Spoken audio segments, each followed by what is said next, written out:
Vinita Apte, Gavaskar, Sujit Anand, Rohit Anand, and Tata Motors CSR team, Ajay Pathak. He is trustee of TER Policy Center. And students and teachers who have come from various parts of various states of the country. English, Hindi, Marathi.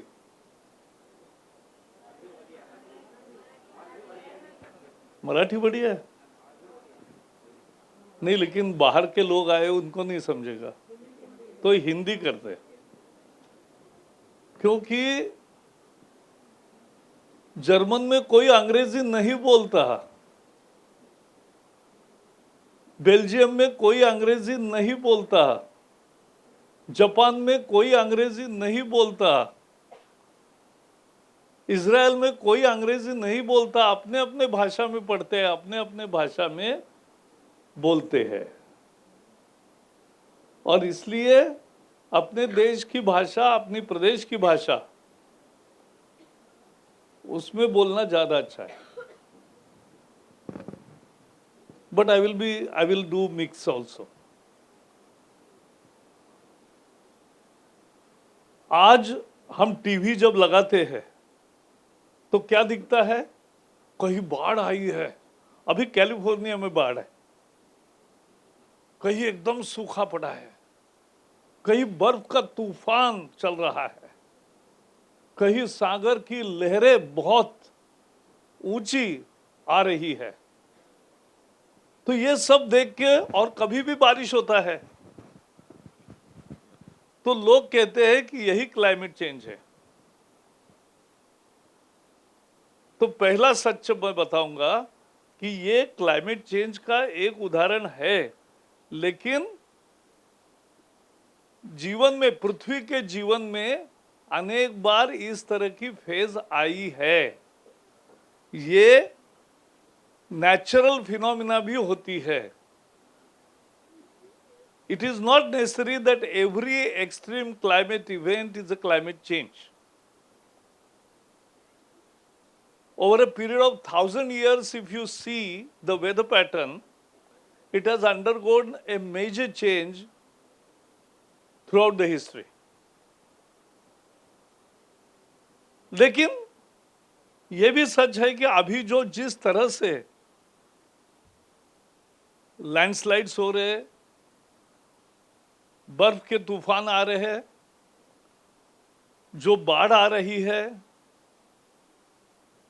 जो भूस्खलन हो रहा है, जोशीमठ में जो हो रहा है, तो ये भी चिंता का विषय है और उसका क्लाइमेट चेंज से संबंध है। तो ये क्लाइमेट चेंज हुआ कैसे, ये समझना जरूरी है।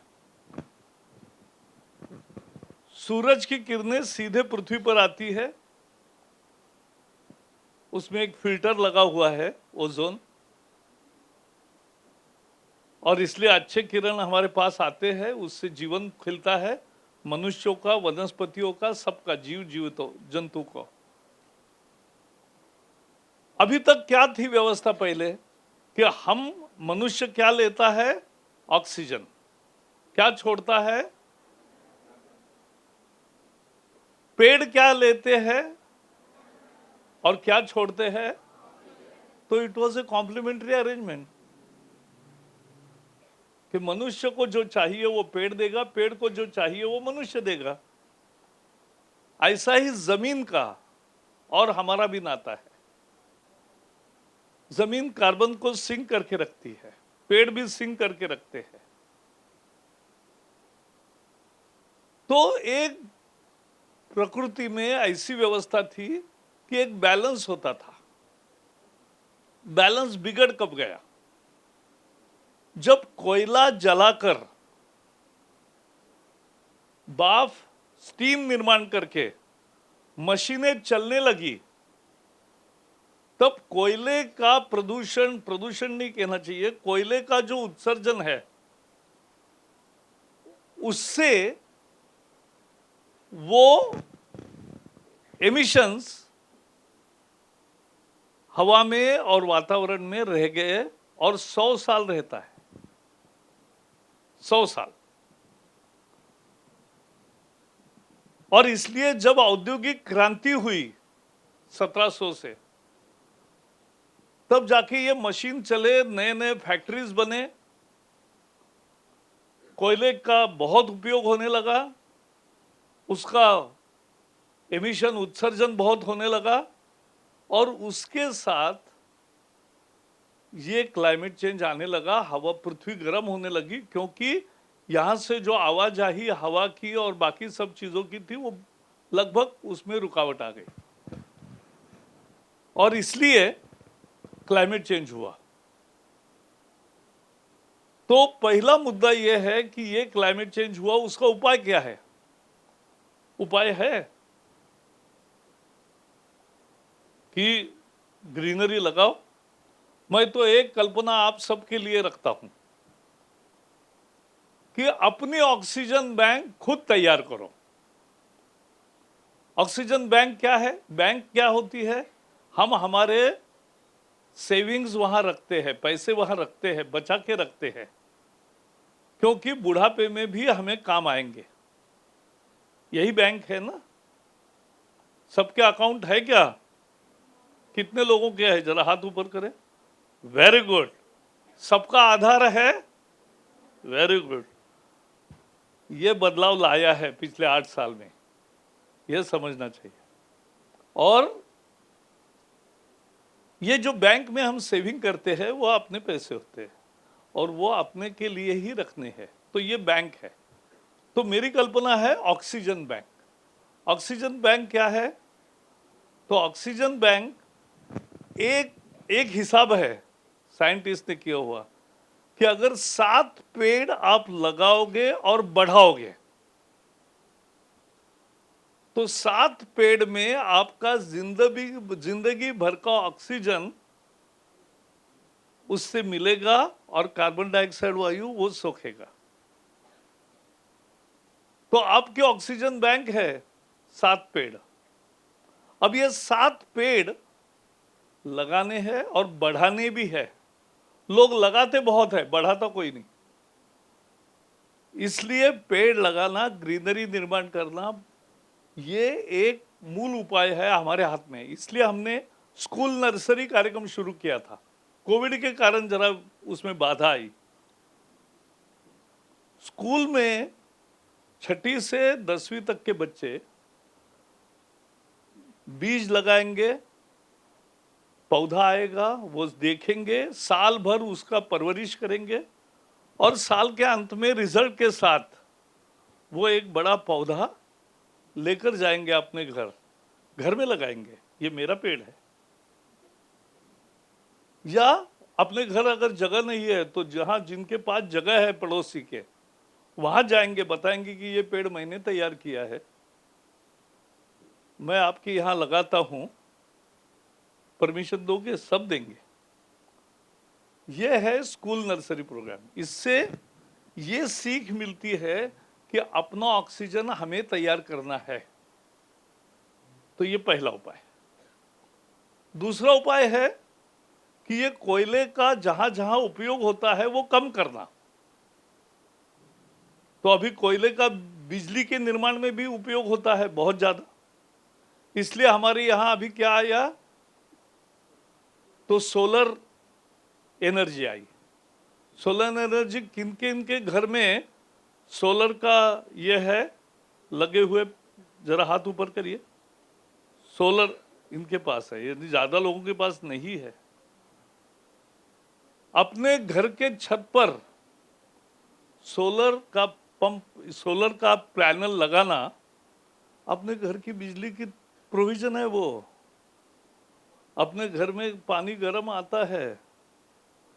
मैं जिस कॉलोनी में रहता हूं, वहां सभी मकान वो सारे 0 एनर्जी यूज करते हैं, यानी सब सोलर है। और इसलिए सोलर एनर्जी एक नया उपाय है। बच्चों, आपको मालूम है देश में अभी एयरपोर्ट भी पूरा सोलर ऑपरेशन जितनी बिजली की जरूरत है उतनी सोलर की बिजली पैदा करते हैं। ऐसा कौन सा एयरपोर्ट है बताइए? कोची। कोची इंटरनेशनल एयरपोर्ट, ये पूरी बिजली जितनी लगती है उनको 24 घंटे में, वो दिन में सूरज के समय करते हैं। तीसरा सोर्स है हवा। हवा चलती है तो पंखा भी चलता है, और पंखा चलता है तो उससे मोटर भी नीचे चलती है और उससे बिजली पैदा होती है। तो वो बिजली है। ये बिजलियां उत्सर्जन, कोयला नहीं यूज करती, उत्सर्जन नहीं करती, क्लाइमेट चेंज नहीं करती। ये बुरा नहीं है, सबसे अच्छी बिजली है। अभी तो आपने देखा होगा समुद्र के लहरे पर भी एक मशीन रखते हैं, एक छोटा लंबा पैड जैसा ये है, और ये अगर हिलेगा थोड़ा और पानी नीचे बह रहा है तो लहरों के साथ ऐसा ऐसा करेगा, उससे भी बिजली पैदा हो रही है। तो बिजली नए अपारंपरिक ऊर्जा से तैयार करना, और अब सबसे बड़ी दुनिया राह देख रही है कि हाइड्रोजन पर मोटर चले। पेट्रोल डीजल भी एमिशंस करता है, क्लाइमेट चेंज को काम करता है। तो इसलिए यह भी एक नई प्रतीक्षा है कि हाइड्रोजन का फ्यूल आएगा, तब पोल्यूशन एकदम एमिशंस कम हो जाएंगे, क्लाइमेट चेंज नहीं होगा। लेकिन ये जो हुआ है वो 100 साल पहले रहेगा। जिन्होंने पहले 100 साल पहले जिन्होंने कार्बन डाइऑक्साइड वायु छोड़ा है हवा में, वो 100 साल रहता है। तो ये किन्होंने छोड़ा? जिनकी बड़े आज विकसित देश है, अमेरिका, यूरोप, चाइना, इनका ये काम है कि जिन्होंने दुनिया में क्लाइमेट चेंज लाया है। भारत ने नहीं लाया। भारत का केवल 3% हिस्टोरिकल कंट्रीब्यूशन है, और ये विकसित देशों का 65% कंट्रीब्यूशन है। तो ये देश एक तरह से गुनहगार है, और इसलिए हमारे सभी परिषदें होती है, वहां तय हुआ कि ये देश पोल्यूटर विल पे, वो देंगे विकसनशील देशों को, क्योंकि भुगतना सबको पड़ रहा है, तो वो पैसे देंगे। नहीं दे रहे, ये एक अलग कहानी है, उस विषय में अभी मैं नहीं जा रहा। भारत क्या करता है? मुझे याद है, मैं जब 2009-2010 में एमपी था, तब अनेक एनवायरमेंट के कॉन्फ्रेंसेस में जाता था क्लाइमेट चेंज के दुनिया में। तब सारे भारत को लेक्चर देते थे, भारत ने कोयला नहीं जलाना चाहिए, ये नहीं जलाना चाहिए। मोदी आए, अब ऐसी स्थिति हो गई कि क्लाइमेट चेंज के बेस्ट एक्शन कौन कर रहा है, तो दुनिया में सबसे अच्छा एक्शन भारत कर रहा है, यह आज आ गया।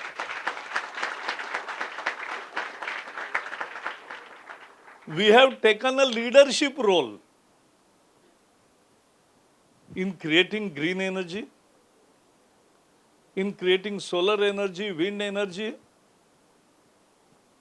और हमारी संस्कृति भी, सभ्यता भी कैसी है। हम पेड़ लगाते हैं, काटते नहीं। अमेज़न में क्या हो रहा है देखिए। टीवी में ऐसी खबरें जहां आती है ना, वो देखना चाहिए, जहां दिखाते हैं ऐसे सारे पृथ्वी कैसी है, क्या है। तो हमारे जंगल बढ़ रहे हैं, बाकी देशों के कट रहे हैं, और इसलिए भारत अच्छा कर ही रहा है। आज भारत ने जंगल भी बढ़ाया, सौर ऊर्जा भी बढ़ाई, अपारंपरिक ऊर्जा भी बढ़ाई, और हमारी जीवन की शैली वैसे है। एक कहानी बताता हूं आज, आपको पता नहीं होगा। दुनिया जब पेड़ काट रही थी और विकास कर रही थी, तब पेड़ न काटने का आंदोलन 300 साल पहले राजस्थान में खेजड़ी गांव में, 300 साल पहले खेजड़ी गांव में राजस्थान में विश्नोई समाज के लोगों ने, एक राजा था उस समय, उसने ऑर्डर निकाली कि यहां ग्राउंड मुझे साफ करना है, इसलिए जो पेड़ है वो काट डालो। तो विश्नोई समाज के लोग, अमृता देवी करके एक महिला थी जोरदार, उसने कहा कि नहीं पेड़ काटने देंगे, हमारे सर कटेंगे तो भी चलेगा लेकिन पेड़ नहीं काटने देंगे। पहला चिपको आंदोलन उनका है, बाद में जो अभी हुआ वो नहीं है। और राजा राजा ही था, तो उसने सैनिकों को आदेश दिया कि काटो उनके सर, लेकिन पेड़ काटो। 300 लोगों ने अपनी जान दे दी लेकिन पेड़ को नहीं छोड़ा। ये लोगों का अपना शहादत है, पेड़ के लिए, प्रकृति के लिए।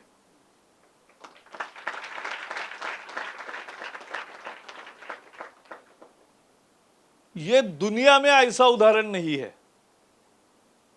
ये भारत की सभ्यता है, ये भारत की संस्कृति है।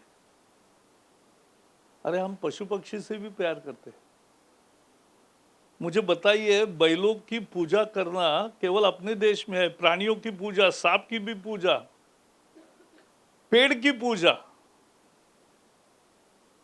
दूसरे किसी देश में ऐसा नहीं होता। यह हम करते हैं। और 300 महिला पुरुषों ने बलिदान दिया, फिर राजा को अपना आदेश वापस लेना पड़ा। पेड़ भारत में ऐसे बने हैं। हमारे यहाँ एक वनराई देवराई होती है। हर गांव के पास जो पहाड़ है, पहाड़ की ऊंचाई पर एक जंगल तैयार करते थे जिसमें किसी ने पशु नहीं भेजने हैं, खाएंगे नहीं, पेड़ बढ़ाएंगे, कोई काटेगा नहीं। ये उस समय से ये एक भारत की ये सभ्यता है। हमारे बचपन में किराना स्टोर में जाओ तो उस समय तो प्लास्टिक था ही नहीं, तो कागज में बांध के देते थे और उसको छोटा धागा बांधते थे। घर में आने के बाद हम धागा छुड़ाकर उसका भी रील तैयार करते थे और वो यूज करते थे। यूज, रीयूज, रिसाइकल, ये भारत की जीवन शैली है। दूसरे देशों में ऐसा क्यों नहीं होता? हर कोई फेंकता है। अमेरिका में जाओ या कहीं भी जाओ, उनके देखो रात में भी दुकानों में पूरी बिजली जलती है। कोई नहीं है, दुकान को लॉक है, कोई आदमी अंदर नहीं है, लेकिन पूरी बिजली जलती है। और बिजली जलती है माने कोयले से निर्माण होती है। उससे प्रदूषण भी होता है, एमिशन भी होता है, क्लाइमेट चेंज भी होता है।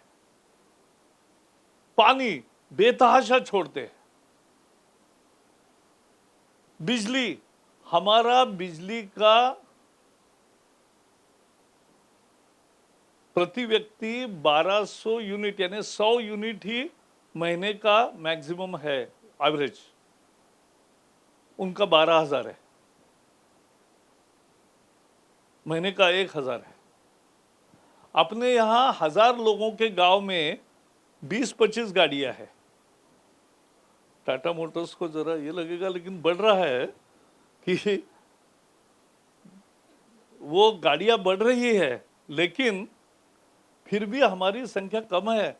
जापान में 400 है, अमेरिका में 600 है, यूरोप में 500 है, 1000 पॉपुलेशन के पीछे।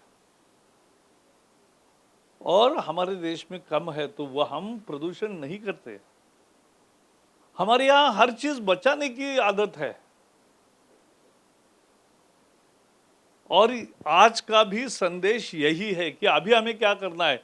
नई पीढ़ी में आई देखता हूं, वो सारा प्लास्टिक, ये वो प्लास्टिक हमने बंद कर दिया है, सिंगल यूज प्लास्टिक।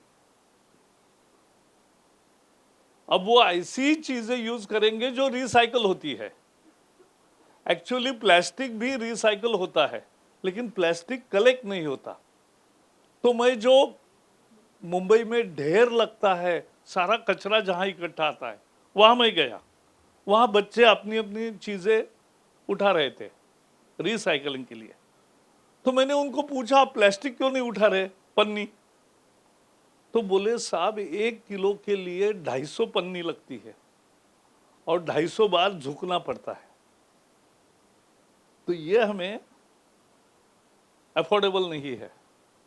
इसलिए प्लास्टिक सब जगह फैलता है। इसलिए हमने 40 माइक्रोन का उसी दिन हमने निर्णय किया, 40 माइक्रोन का प्लास्टिक चलेगा, क्योंकि वो उठाते लोग,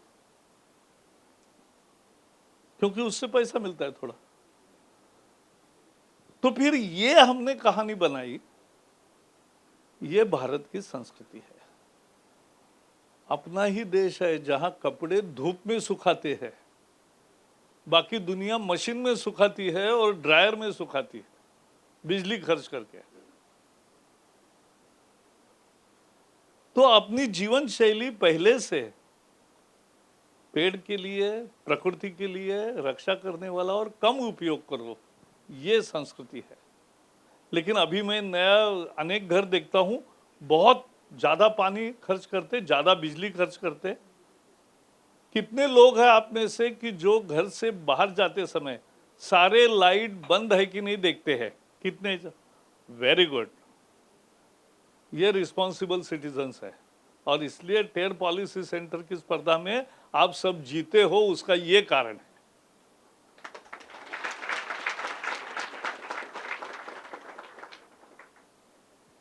सुबह टूथब्रश करते समय लोग नल का छोड़ते हैं और छोड़कर वैसा ही छोड़ते हैं, वो तब तक करते रहते हैं, तब तक पानी बहता रहता है। थोड़ा सा है काम, ऐसा बंद करो फिर चालू करो, जब चाहिए तब के ले लो। पानी बचाना है, बिजली बचाना है।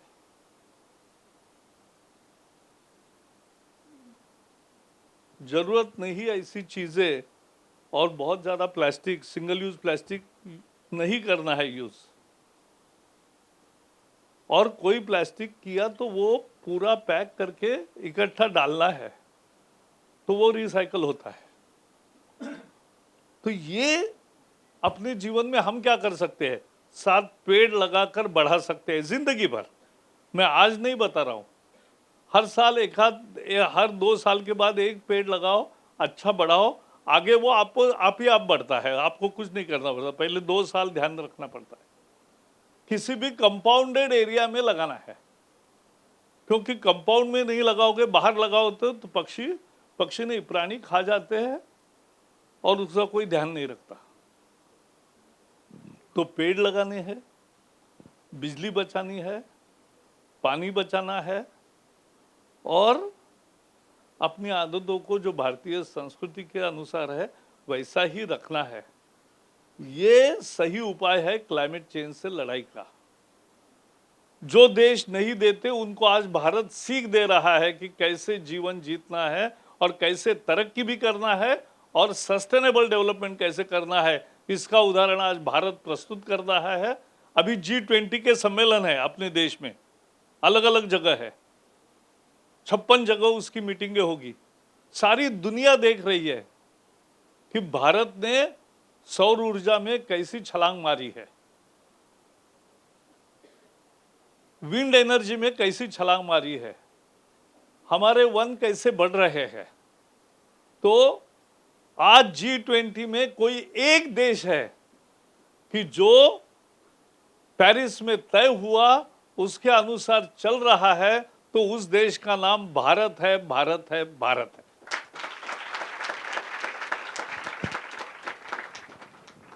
और इसलिए मित्रों, और क्या बताऊं, विनीता आप्टे एक उद्यमशील महिला है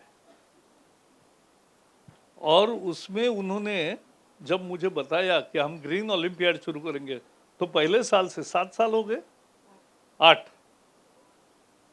मैं लगभग सभी सालों में आया हूं, 1-2 साल नहीं आया हूं। तो 20-25 हजार से शुरू हुए छात्र, आज 2.5 लाख छात्र पढ़ते हैं। 12,000 क्वेश्चन का क्वेश्चन बैंक तैयार किया है। और आप सबको बधाई है कि आप पढ़ते हो और पढ़ने के कारण आपको जानकारी है। और जब विकल्प आते हैं 5, तो 5 विकल्पों में जो सही है वो भरते हो, और जो जीते हैं ऐसे लोगों को ये सारे गैजेट्स भी और बाकी भी पुरस्कार दिए जा रहे हैं। तो ये आपकी प्रशंसा है, उनकी मैं ये करता हूं, प्रशंसा करता हूं, उनको शाबाशी देता हूं, आप सबको शाबाशी देता हूं। और यही एनवायरनमेंट कॉन्शियस हम अगर दुनिया में, देश में सभी स्टूडेंट्स में तैयार करेंगे तो भारत हमेशा एनवायरनमेंट प्रोटेक्शन में सबसे आगे रहेगा, ये विश्वास व्यक्त करता हूं। बहुत बहुत धन्यवाद। That was very inspiring. आप सबने सुना, उस पर अमल करेंगे, यही आशा है। आगे बढ़ते हैं। टेर ओलंपियाड। आपको स्कूल का याद आया क्या? प्रकाश सर का क्लास पसंद आया?